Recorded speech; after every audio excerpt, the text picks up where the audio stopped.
Sparkle Squad, this is Monica and I am here with another jewelry making fun collab with my friend Deb, and she has all sorts of cool projects lined up for us for every month. If you're interested in following along or participating, I will have the links below to everyone in my description, and shoot Deb a message. Her name is Deb Hauk and she actually has two different channels. She has the Dahlia's Jewelry Designs and More, and then she has the, let's see, Crafty Cottage, I believe. Oh my goodness, I'll have all the links below in the description. It's like 3 in the morning here and I'm trying to do this collab video, so I do apologize. So this month, Deb's theme is to do a silver and green and either a Luck or St. Patrick's, and you can do some sort of jewelry. Even though we're in February, we're getting a jump on St. Patrick's Day-ish. This could be anything though. I mean, it doesn't have to be St. Patrick's. It could be a Celtic something or other, whatever it is that fits into your desire for the green or Luck or St. Patrick's kind of a thing. So I chose a 4-leaf clover, guys.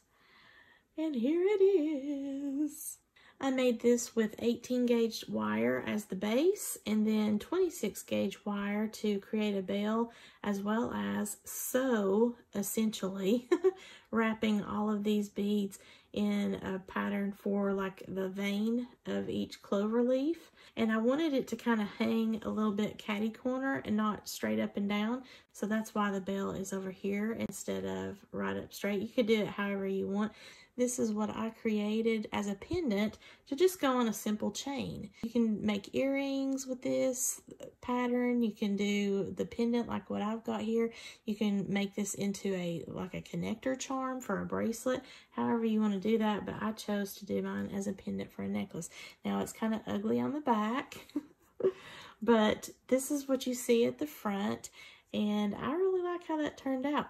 So I just used rondelle beads to be able to act as the vein of each of the clover leaves. And of course I start out small in the center and then get larger as I go out. So I believe this is a 3mm rondelle.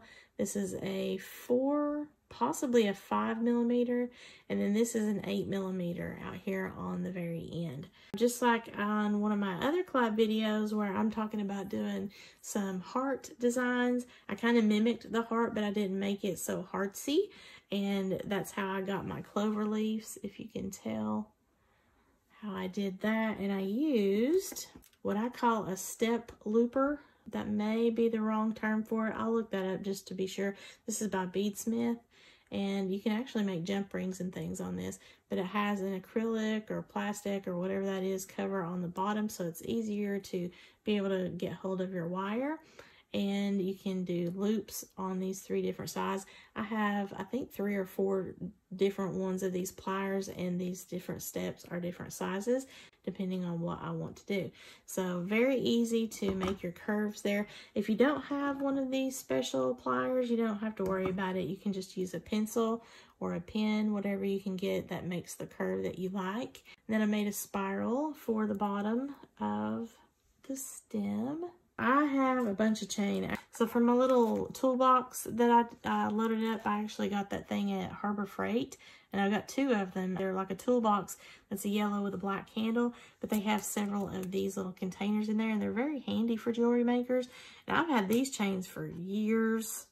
I don't even know. I think I'm up to like 6 or 7 years now for some of this chain. This is really fun chain. This is a metal. This is more of a fabric, like a rope covering chain over a plastic or acrylic, and it's really just fun colors.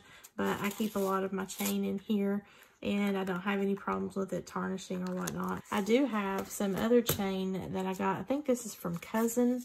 Probably got this at either Walmart or maybe Joann's, but it's got a bunch of chain here, and then it also has your jump rings and the lobster clasp. So I already had a piece pulled out and put my jump ring on there. You'll need either a small, medium, or I wouldn't do a large. I'd say a small. This is a 4mm jump ring, or a probably 6 to 7mm jump ring to be able to attach on either side of your chain. You'll also need lobster clasp since it's a necklace, that's usually what I use, and the lobster clasp is the one that has the little lobster claw there, and you always want to test that to be sure it's actually easy to open before you put that on anything permanently. If you're just putting it on a chain link, it's not really permanent. You can always change it out. I've got small jump ring there, and then I have the lobster clasp here so that I can put my pendant on. And again, whichever way you want to have your pendant will be how you feed it onto your chain. I'm right-handed. I want to be able to open and close the lobster clasp with my right hand so that it would be front facing whenever I put this on my neck. Here we are. Beautiful little necklace with a 4-leaf clover. So again, if you do not have this step plier, it's okay. Just something that's going to give you a round capability of making those little humps there. And you can use a pencil or a pen if that's all you've got. If you have a wooden dowel, then you could use that as well, a marker. Anything that will help you achieve those results. Now, the reason why I do like this, again, is because of that plasticky cover, and dealing with any kind of artistic wire, aluminum wire, whatever wire that you're going to be using, tends to get a better grip in order for you to make those bends for whatever shape that you're trying to do. You'll also need your round nose pliers to be able to do the spiraling effect, and maybe to help also hone whatever you're doing in the actual clover itself, as well as the wrapping of the wire. Sometimes I had to get in there with my little round nose pliers or my bent nose pliers to help me do some of the bending work on the back. The nylon job pliers are really handy so that you don't mar your wire if you have those available. And of course, if you don't, it's not necessary. Just makes your work a little bit easier and more professional looking. So I hope you've enjoyed this project idea. I have yet to be to Ireland. I would love to go because I think I have some Irish blood in me. I am a ginger, although I'm more gray than ginger now. I've always wanted to travel to Ireland, and I don't think it's going to be in the cards for me, but one never knows, right? Have any of you guys been to Ireland? What was your favorite part about your visit? I would be interested in hearing from you on that. And are you Irish? Let me know. Do you have the luck of the Irish with you? Please share the wealth.